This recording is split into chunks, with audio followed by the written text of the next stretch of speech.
아주 먼 옛날 지리산의 웅장한 산맥이 병풍처럼 둘러싼 한적한 마을에 굳센 의지를 지닌 연화라는 소녀가 살고 있었습니다. 연화는 딸만 내신 집안의 막내딸이었고 그 아래로는 온 집안의 기대를 한 몸에 받는 늦둥이 아들 강민이 있었습니다. 연화의 어머니는 아들 강민을 낳기 전까지 아들을 낳지 못한다는 이유로 매일같이 시어머니의 모진 구박과 남편의 차가운 무관심 속에서 눈물로 밤을 지새워야 했습니다. 그렇게 귀하게 얻은 아들 강민이 어느덧 17이 되자 집안의 과한 기대와 압박에 짓눌린 나머지 반항심이 극에 달해 그만 집을 나가고 말았습니다. 대청마루에 앉은 노부인이 부엌에서 일하는 며느리를 향해 날카로운 목소리로 쏘아붙였습니다. 내가 며느리가 잘 들어와야 집안이 흥한다고 귀에 딱지가 않도록 말하지 않았더냐? 하나뿐인 내 귀한 손자가 집을 나갔으니 이 일을 어찌하면 좋으냐? 그만하시오, 어머니. 저도 지금 속이 타들어갑니다.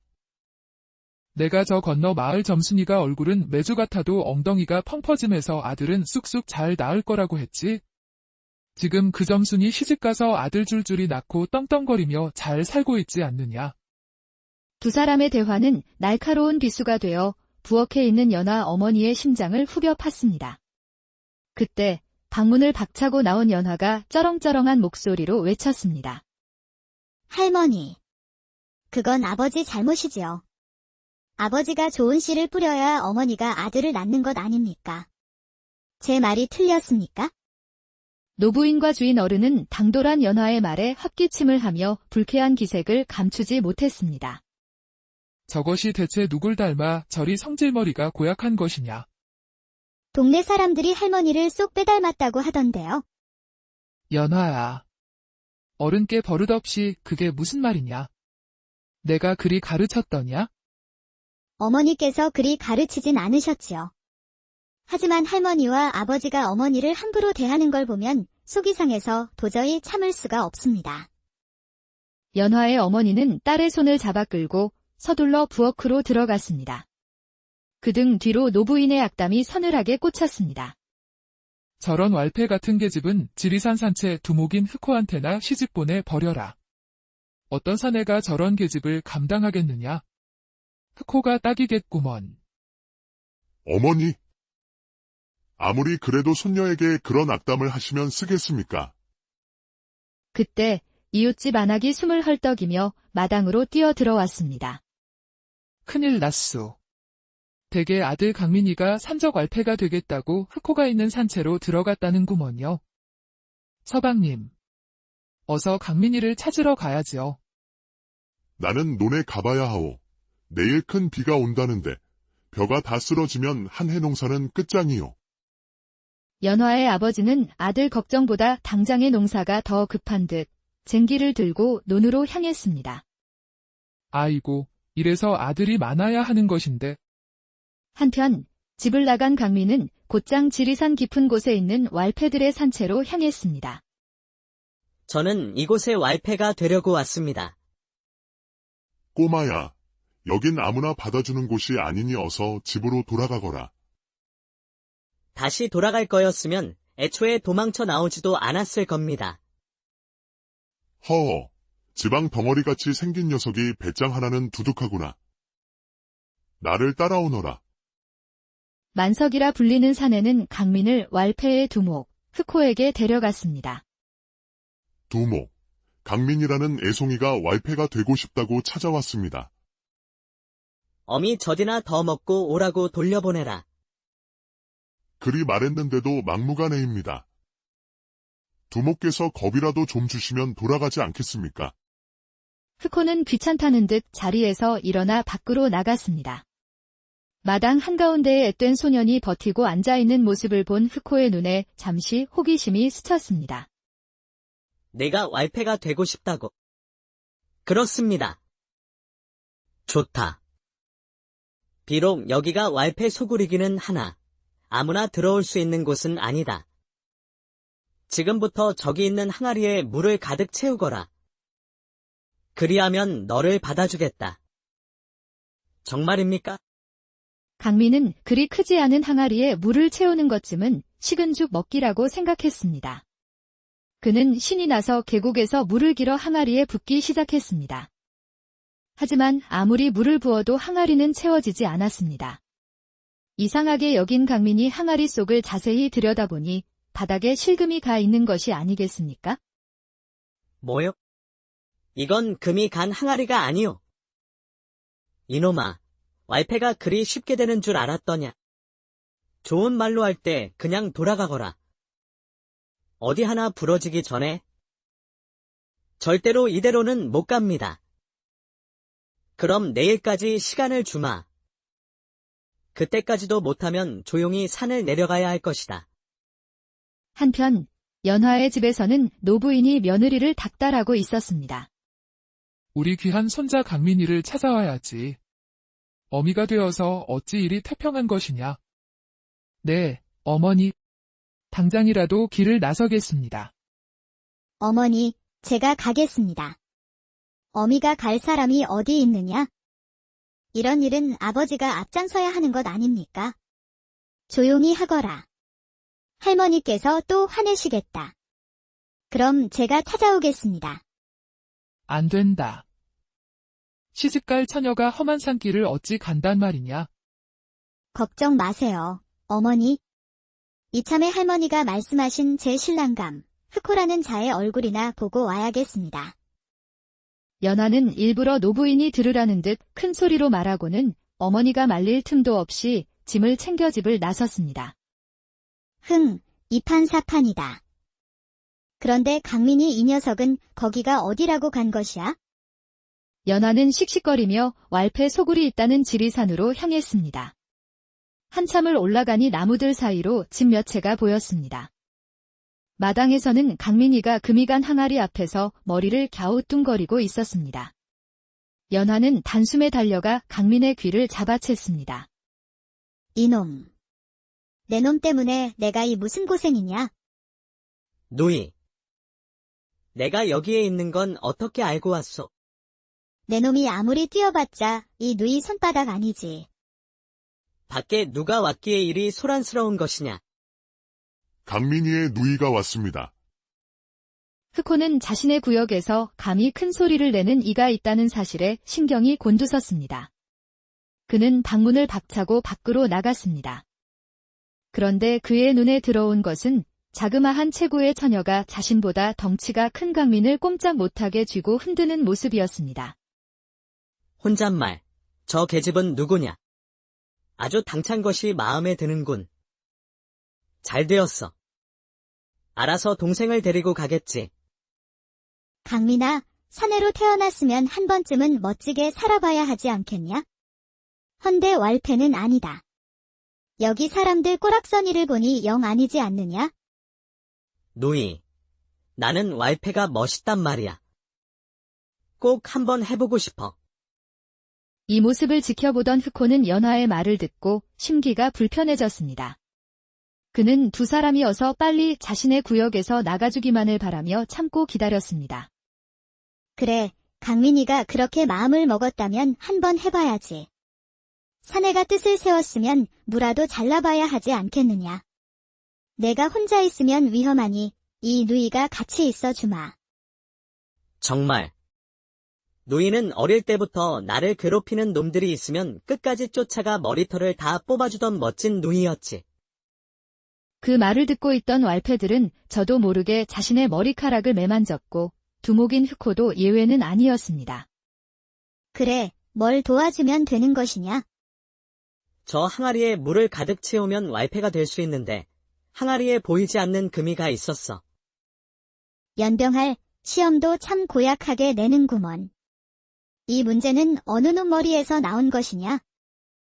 누이, 조용히 해. 저기 두목이 듣고 있어. 연화는 고개를 돌려 흑호가 있는 곳을 쳐다보았습니다. 흑호는 갑작스럽게 자신을 바라보는 연화와 눈이 마주쳤습니다. 혼잣말. 아니, 저 아이는 연하잖아. 두 사람의 눈빛이 허공에서 부딪히며 커다란 불꽃이 튀었습니다. 잠시 후 흑호가 먼저 고개를 숙였습니다. 아이고, 내가 졌다. 눈싸움으로는 단 한 번을 이겨보질 못하는구나. 아싸. 내가 이겼다. 누이, 두목이 얼마나 무서운 사람인지 알아. 지랄하고 자빠졌네. 무서워봤자지. 저 두목도 결국엔 여자 다리 밑에서 나온 것을. 그 모습을 본 강민은 속으로 생각했습니다. 잘하면 우리 누이가 두목이 될 수도 있겠는데?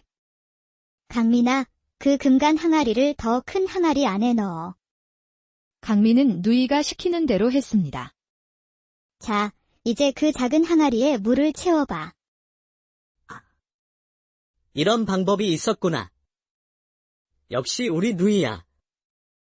강민은 신나게 물을 부었고 금세 흑호가 말한 항아리에 물이 가득 찼습니다. 남매는 의기양양하게 흑호에게 갔습니다. 두목. 항아리에 물을 다 채웠습니다. 연화, 넌 나 좀 봐야겠다. 이제야 아는 척을 하는구먼. 흑호와 연화는 단둘이 방으로 들어갔습니다. 강민이 데리고 집으로 돌아가라. 난 말이다. 누구하고는 다르게 약조는 칼같이 지키는 사람이거든. 강민이가 여기 있는 동안은 나도 같이 있을 것이다. 그리 알아라. 연화는 제 할 말만 남기고 휙방을 나가버렸습니다. 홀로 남은 흑호는 자신의 머리를 쥐어뜯으며 울분을 토했습니다. 연화야, 나 좀 살려다오. 사실 흑호와 연화는 어릴 적 둘도 없는 소꿉친구였습니다. 풋풋한 감정이 싹트던 15의 어느 뜨거운 여름날, 두 사람은 여느 때처럼 냇가에서 물놀이를 하고 있었습니다. 연화야, 큰 붕어 잡았어. 와. 지금까지 잡은 것 중에 제일 크다. 역시 우리 흑호, 장하다. 흑호는 연화의 칭찬에 신이 나 달려가다 그만 발이 미끄러져 연화 위로 넘어지고 말았습니다. 물에 젖은 연화의 모습과 가까워진 거리에 흑호의 심장은 주체할 수 없이 뛰었습니다. 그의 시선은 연화의 앵두 같은 입술에 머물렀습니다. 흑호는 자신도 모르게 연화의 탐스러운 입술을 탐했습니다. 갑작스러운 입맞춤에 놀란 연화가 허우적거리다 그만 무릎으로 흑호의 중요한 곳을 가격하고 말았습니다. 아파 죽겠네? 그러니까 누가 혓바닥을 그렇게 더럽게 굴리래? 그렇다고 거기를 차버리면 어떡하냐? 많이 아프냐? 몰라. 연아 너, 내가 싫은 것이냐? 싫은 건 아니지만 그냥 친구였는데 갑자기 그러니까 놀라서 그랬지? 그날 이후 두 사람의 풋사랑은 깊어만 갔습니다. 하지만 행복은 길지 않았습니다. 어느 날 흑호의 집에 관군들이 들이닥쳐 그의 부모님을 영모죄로 잡아갔습니다. 사실 이 모든 것은 흑호 아버지의 오랜 친구이자 조정의 실세였던 탐욕스러운 조대감이 꾸민 일이었습니다. 흑호는 조대감의 계략을 피해 도망쳐야 했고 연하와는 기약 없는 이별을 하게 되었습니다. 산속에서 쓰러진 흑호를 구해준 것이 바로 지금은 왈패들의 살림을 도맡아 하는 전 두목 태산이었고 흑호는 복수를 다짐하며 산채에 머물러 5년 만에 새로운 두목이 되었던 것입니다. 이 사실을 모르는 연하는 흑호가 자신을 버렸다는 배신감에 사로잡혀 살았습니다. 하지만 막상 그를 다시 보니 심장이 먼저 반응하는 것을 어쩔 수 없었습니다. 혼잣말, 이놈의 심장은 주책도 없지. 왜 멋대로 뛰는 것이야? 그날 밤, 흑호는 복잡한 마음을 달래러 산속 깊은 폭포를 찾았습니다. 그곳에는 연화가 먼저 와 있었습니다. 연아야, 여긴 어찌 알고 왔느냐? 한 가지만 묻자. 왜 나한테 아무 말도 없이 사라진 것이야? 너희 할머니께 전하지 않았더냐? 사정이 생겨 몇 해 동안 찾아올 수 없으니 내가 돌아올 때까지 잘 지내고 있으라고. 그리 말했었다고? 할머니가 아무 말도 안 해주셨는데 난 그것도 모르고. 연화는 그동안의 오해가 풀리자 참았던 눈물을 펑펑 쏟아냈습니다. 흑호는 그런 연화를 자신의 품에 꼭 안아주었습니다. 그날 밤, 두 사람은 달과 별이 빛나는 하늘을 이불 삼아 그동안의 그리움을 풀고 서로의 사랑을 확인했습니다. 다음 날 밤, 흑호와 왈패들은 산을 내려가 조 대감의 비리를 적은 방을 온 마을에 붙였습니다. 하지만 그가 예상했던 것과는 달리 세상은 너무나 조용했습니다. 두목. 작전이 실패한 듯합니다. 아니다.